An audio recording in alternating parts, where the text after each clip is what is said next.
are the key points to having and providing a great customer experience? Well, Alexandra, thanks for that question. We always start with the notion of a easy or frictionless experience, or lack of reduced customer effort, right? So technology has an AI or machine learning. There's all these buzzwords, right, Monika? We've heard them a lot. So now that we have all of this beautiful technology and AI, the frictionless experience takes care of itself, right? So we don't have to worry about anything else with customer experience. Our job's done. Yeah, you might think so, right? It's easy to just send everybody to the chat bot and call it good and be done. Not so fast, right? It's so from like where I sit, in the insurance business, we certainly have come to find that machines or AI and automated processes have a place. And in our case, it's probably more behind the scenes, and they aid with efficiencies for our own employees who take care of customers. When you think about tedious or repetitive or very standard processes like taking data or sending out automated letters or providing automated reporting, that can save a lot of time and effort, and aid the human who is interacting with the other human. But thinking about some of the interactions that we see in insurance, many of our calls are more complex and complicated, and those incidents are of far-reaching consequences. And so, if you think about it in insurance, the customers call us at the greatest time of need. For sure. And Monika, maybe it would be helpful for the audience to just explain the types of customers you might deal with, right? Because when you think of insurance, you can think of like a lot of different kind of scenarios. Why don't you walk through kind of what are the different types of customers that you typically will be helping? Yeah. So, think about, the probably the most obvious that comes to mind is somebody who's calling to file a life claim. Okay. So it's a beneficiary calling to say that one of their loved ones passed away and there's a policy in place of Mutual of Omaha that they would like to, claim. And so, it's easy to think that the protocol could be what's the date of birth or what's the deceased, date of birth? Do you have a death certificate? What's the policy number? And then just rattle off the protocol and get to the gist of the what we're trying to do here. However, a chatbot probably could do that, but where's then the empathy and where's like meeting the customer where they're at? I mean, something terrible just happened to them. And so having a little conversation, giving a little bit of time to the human interaction there is so crucial for a good customer experience. As good as can be in this example, obviously. Right. So that's one example of an interaction that we would probably see. Another example is, for instance, a customer who themselves find themselves in a situation where they have to file for disability. So something terrible happened to them or is happening to them. It's an illness or an accident or any type of that stuff, and they have to come to terms with what's going on. They're unable to work, which is quite the crucial happening in their lives, and they have to call to file a disability claim. And there's a lot of paperwork involved, and again, that empathy that we need to show before we get to the actual taking care of business, right? The kind of taking the time to chat. And if you think about it too, there's these types of jobs, they have metrics attached to them. So we measure how quickly did you help the customer, how many calls could you handle in an hour?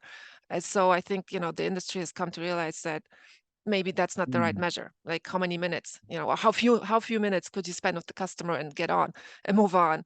We've kind of gotten away from that a little bit to say, spend some time with the customer to be able to, have that human connection before we get to the business. Yeah. So sometimes it's not about like making it fast as possible or even as frictionless as possible. And that's almost like that's some sort of like, that's against the CX principles, right? But sometimes when somebody has a complex issue or a life event, it seems like maybe spending a little more time with them may result in a better experience than kind of rushing them through to come up with an instant solution.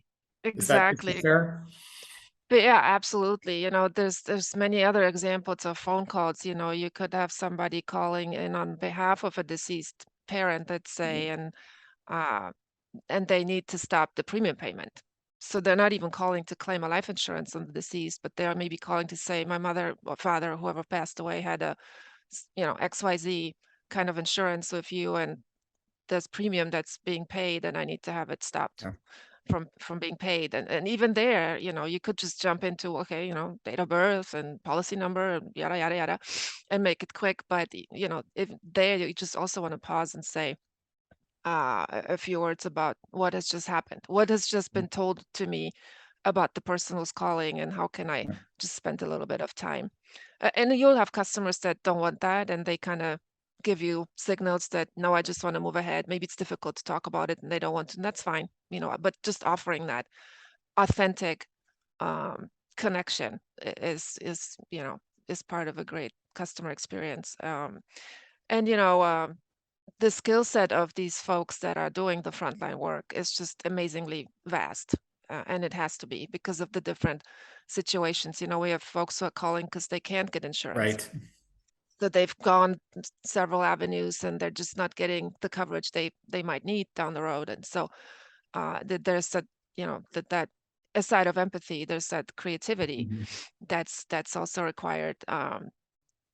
And the broad acumen of what are the different avenues even within the company that you could take this to help the person get what they need. Absolutely. And you've mentioned like two consumer type customers. You also have B2B type customers too, Yeah, right? So those are even different. Those might even be a different scenario, I would think. absolutely. Yeah. So in that space, with the employer being a customer who is buying benefits to then give to their Right. employees, we found, through years of research, the empathy there probably extends to the fact that there's, there are HR administrative or HR professionals, and they have a really vested interest in making sure that whoever they wanted to enroll in the coverage they're enrolling in is indeed enrolled, and that the premium is being paid, and that they are on the roster, because should something happen down the road, these folks feel responsible Yeah. in a way for any mistakes that are transmitted or made or whatever. So even there, it's important that we take the time to fully understand what they need and who needs to be on, and are they really on, and are they eligible. We do eligibility checks and those kinds of things, and help out that way. Yeah. So those people, like you said, are responsible for hundreds, if not thousands of people's health insurance and other insurances that may have been offered. And that's Correct. a huge responsibility. We would call Yeah. that customer, we use the term high impact or high value customer. They're I would imagine the experience that you would create for them would be different potentially than the consumer examples that you mentioned before. Yeah, yeah, it's a bit of a different angle, since you're not speaking with the, with the to be insured, but somebody who facilitates that. But that's a different set of demands than there. It's really about making sure everybody got on that wanted to get on.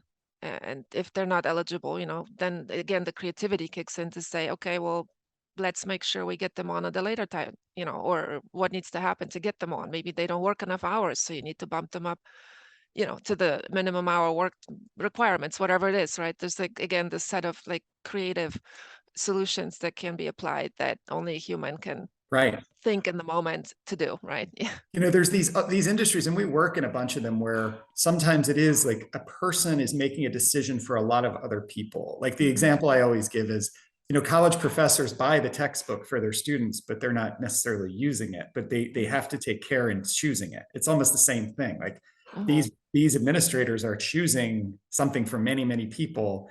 And just the customer experience sometimes is very complicated that way, because you have to satisfy both the employees have to have a positive experience as well as that main customer of yours. Absolutely. Yeah. And some people think, oh, that's an easy industry. Well, this isn't an easy industry. It's complicated. It is. Yeah. I've been in the industry for 10 years, all of that in the employer benefit space, and I am still learning a new thing here and there. Right.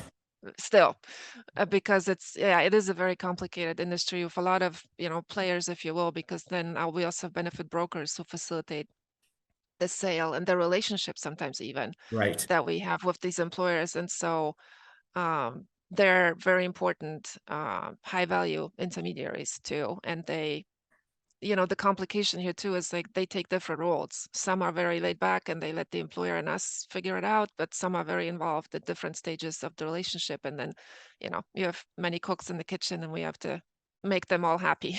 I think you're really like in one of my books, in Listen or Die, I talk about how B2B and B2C customer experience is really different. And you have both within the same sort of umbrella, which is, and you just, I think, just beautifully described those examples. Like on one hand, it's very much a relationship type experience that you have to provide for them. You have to be high touch. And then on the other hand, on the consumer side, you're dealing with lots and lots of consumers, but that doesn't mean you can't feel kind of what they're feeling and be really empathetic to them as they're going through a life event at scale almost. Yes. It's really tough. Yes. Yeah, it is. And in fact, I had just talked to my counterpart, the customer insights manager for the individual, one of the individual segments, and asked her about, how that is handled. And she says, well, we do have AI machines and chatbots that start the conversation. Yep. If that's how the customer chooses to start interacting with us. But then, it gets to a certain point where that has an end, and now it's a human that will take over and take it from there. So that's a good transition, Alexandra. Why don't we get to the first slide? Because technology, AI, machine learning, whatever you want to call it, that definitely has a place, right? And there is, we call this tug of war, but there's really important use cases for technology. Right? Maybe you can just comment on a couple of these on how this makes the experience better for your customers, or enables you to know them better. Yeah, so the first on CRM is the customer relationship management system. There's a couple big ones out there. What it does is it enables us to have a singular view of the customer. So there's technology in place that when somebody places a call to us to the customer service center, the representative who takes that call will see who's calling, like not just what company is calling, but also who within this company is calling. Like, is this regarding a billing because the billing department's calling, or is it the broker who's calling, or who's calling? And how many calls have preceded this call? So then now you have a sense for, are we going to talk escalation, or are we going to talk first time, right, about an issue? Or are we talking about an issue that's ongoing and it's been ongoing for 6 months? And so it helps the person kind of set themselves in the right mindset of, what's potentially going to happen on this call. And if they already have a relationship too, then they can start this phone call in the, hey Bob, how you doing? How you been? What's going on? Right. And so it makes the customer feel like we know them, even though there's many of them. We know them because we see, and then hopefully down the road too, we're going to be able to connect to the CRM also our research, some research stats, so that this representative can also see the last time that we sent a survey, how did this customer rate us? Was he a detractor or was he a promoter? And so all of these little data points can help start the discussion off, right? Yeah, you're making it a much more personalized experience, even from the get-go, by using technology, or an easier experience with regard to, hopefully the call gets routed to the right person up front, rather than them having to kind of tell find somebody it, to find it. And even though IVR certainly does have its frustrations with customers, that it can be, in the right circumstances, very efficient, because they can get answers to questions more quickly than they could without it. Is that fair to say? Absolutely. Yeah.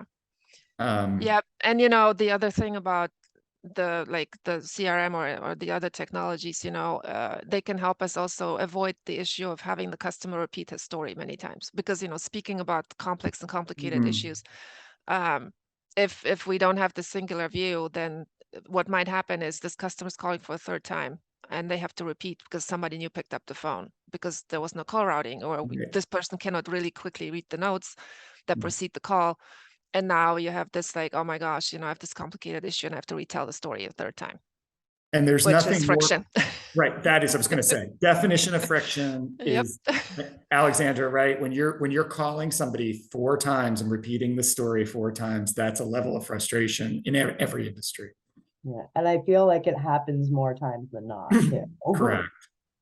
So what we're saying is, and you mentioned the chatbot example, another great example of how technology can kind of initiate a process more quickly than maybe it could if you had to call someone right away. There's definitely ways that without technology, you can't really have good experiences. But I think what we're saying, and on the next slide, we're making the point here that it reduces friction until it doesn't, right? So what we see companies and industries get in trouble with is when they try to replace the entire experience with technology. And every kind of scenario, even when that IVR, and when we say IVR, that's interactive voice response. So that's the technology where you'd go in and it would say, choose one for this and choose two for that. And then when you have that tree and you kind of get frustrated by it, or the chat bot doesn't provide the answer you want, or there gets to be a point where, especially with, I would call them high impact, high value customers, or like high levels of an involvement experience, like you described with a life event, or maybe somebody passed, or the premium had to be changed because of whatever reason. Then if you're just relying on technology, I think you have a problem, and you're going to have customers that are, let's put it, unhappy, to say the least.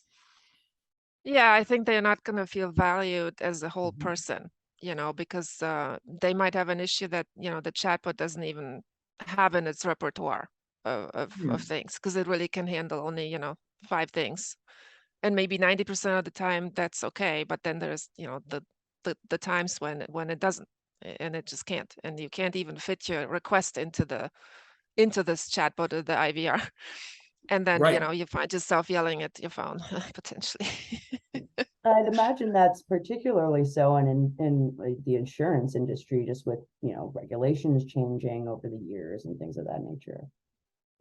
Yeah, absolutely. There's just so many things, healthcare is probably similar, Yeah. where there's so many avenues things can go, and there's probably just not a good way to automate that. But what does help, I think, where we can kind of really fit the technology is if it helps the human who's making that human connection and who's taking in that whole story and the little intricacies of that, and the machine or the AI or whatever is helping. It's helping with efficiencies, so the person doesn't have to look into 10 different systems, but they can just interact with one system. Or the chatbot's listening for data points and it's already taking notes for you, and you can really focus on the listening piece instead of I'm trying to type and listen at the same time. So definitely it's a helper, a great helper, I think, but it cannot replace the person. Absolutely. Monika, you mentioned like these 5 characteristics, and yeah, the key is, you just said it, the key is balancing or using the technology along with empathy or human kind of talents to provide an experience that the customer needs and wants. And you went through, and I thought it was really interesting, and it's on the next slide, kind of, we called it a playbook, but how do people within your organization really handle a customer effectively when they do have these kind of hard situations, life situations, complicated issues? Yeah, so we found, the really great interactions, no matter how bad the situation is that the customer's in and they're coming to us for help. And they can be really bad, unfortunately, in this industry that we're in. I found that, these 5 really essential to have a good, or as good an outcome as can happen, right? In the situation that the customer has. So, definitely start with empathy. Empathize with what's happening, what this person is going through. So our frontline associates really have a jack of many trades, if you will.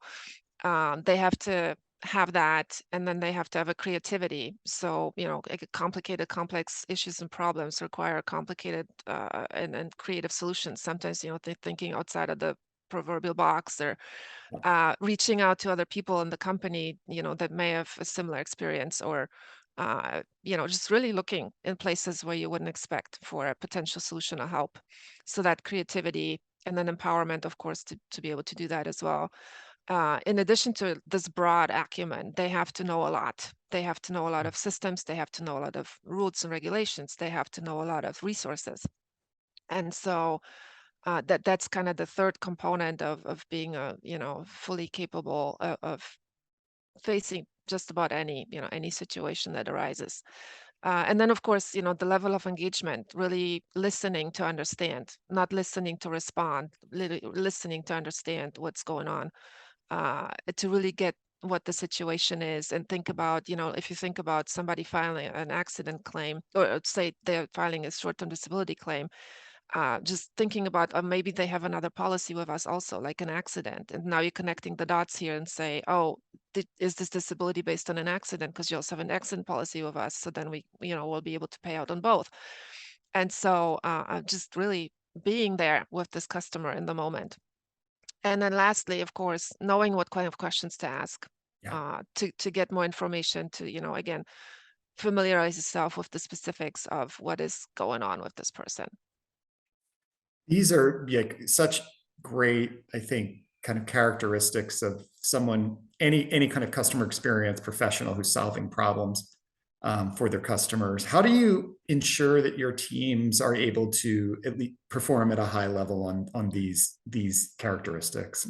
Yeah, it's tough, because there's a lot to be learned. So there is extensive training that we provide that is, 6 weeks, I think, or longer, that helps prepare them. They have protocols they go through, during such a call.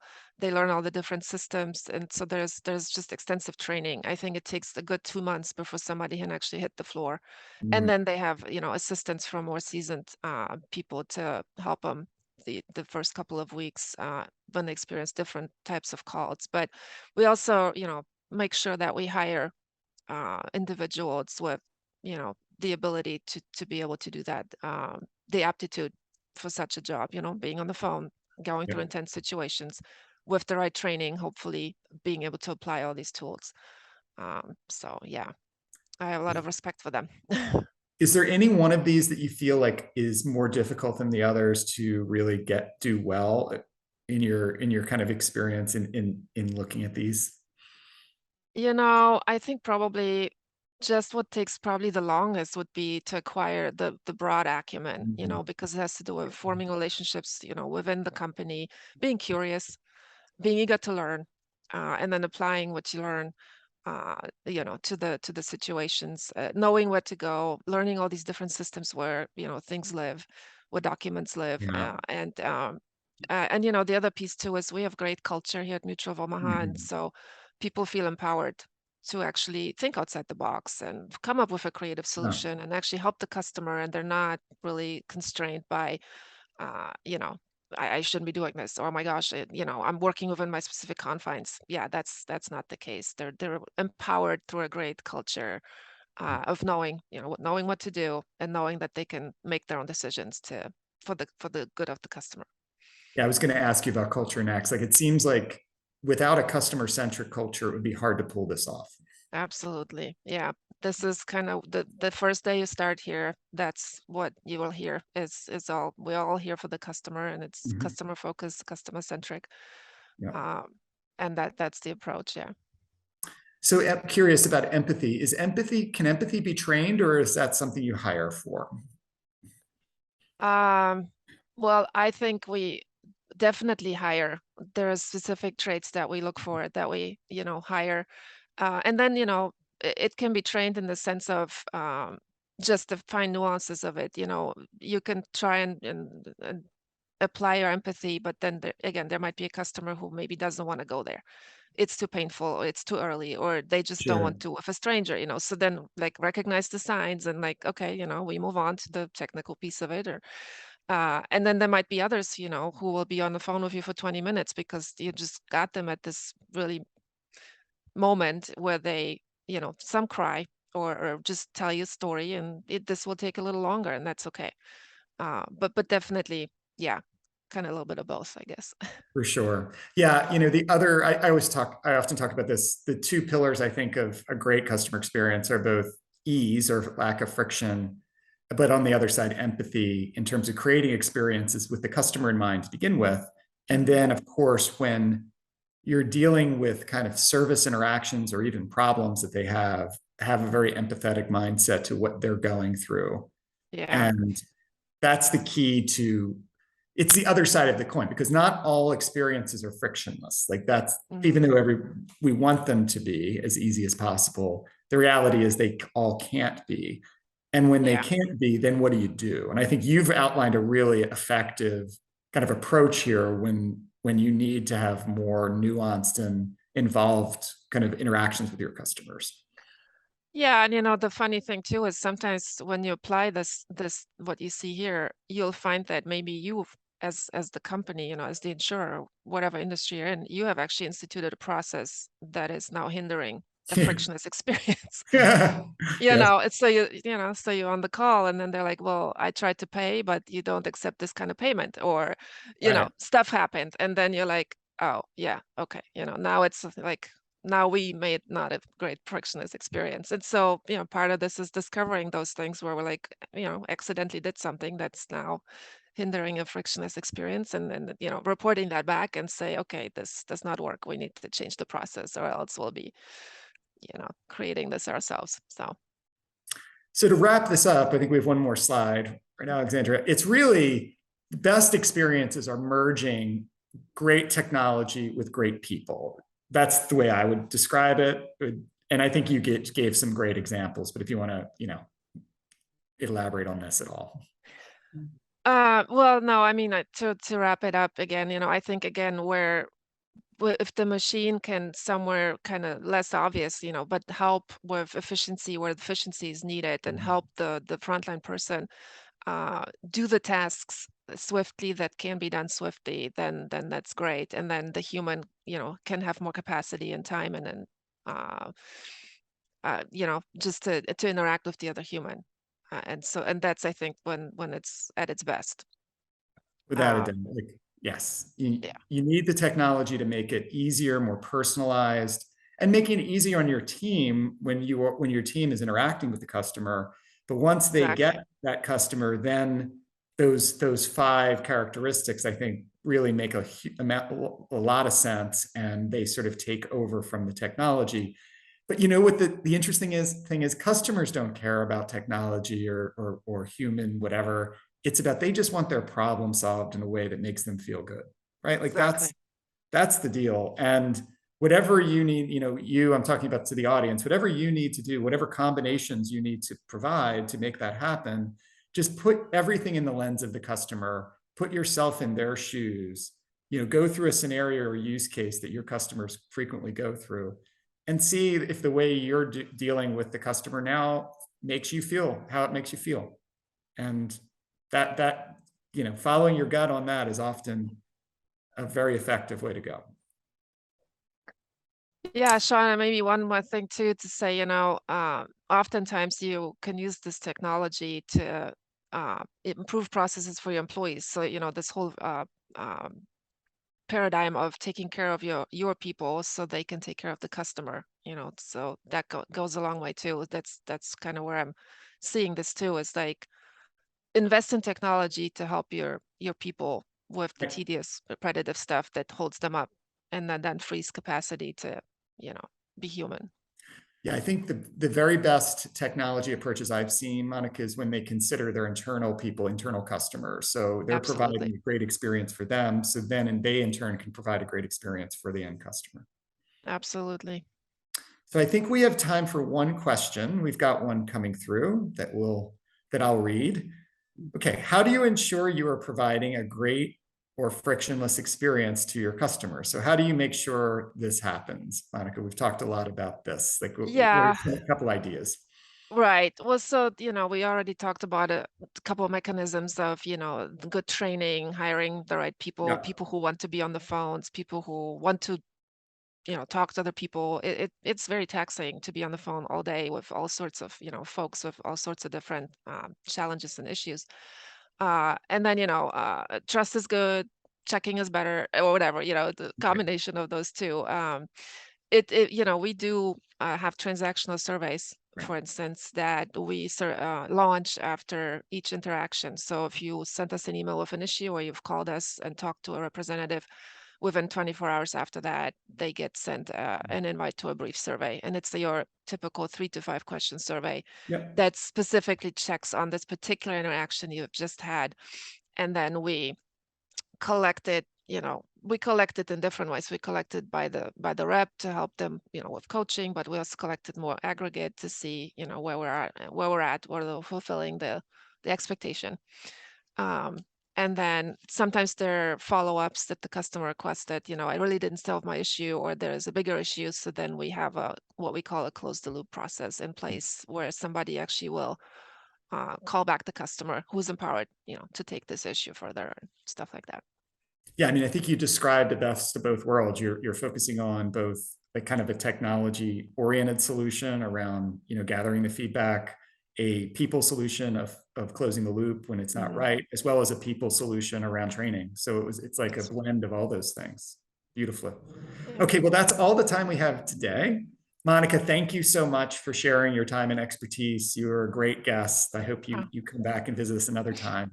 Thank you for having me. It was a pleasure. Thanks for tuning in, everybody, and we'll see everybody next time on PeopleMetrics Live.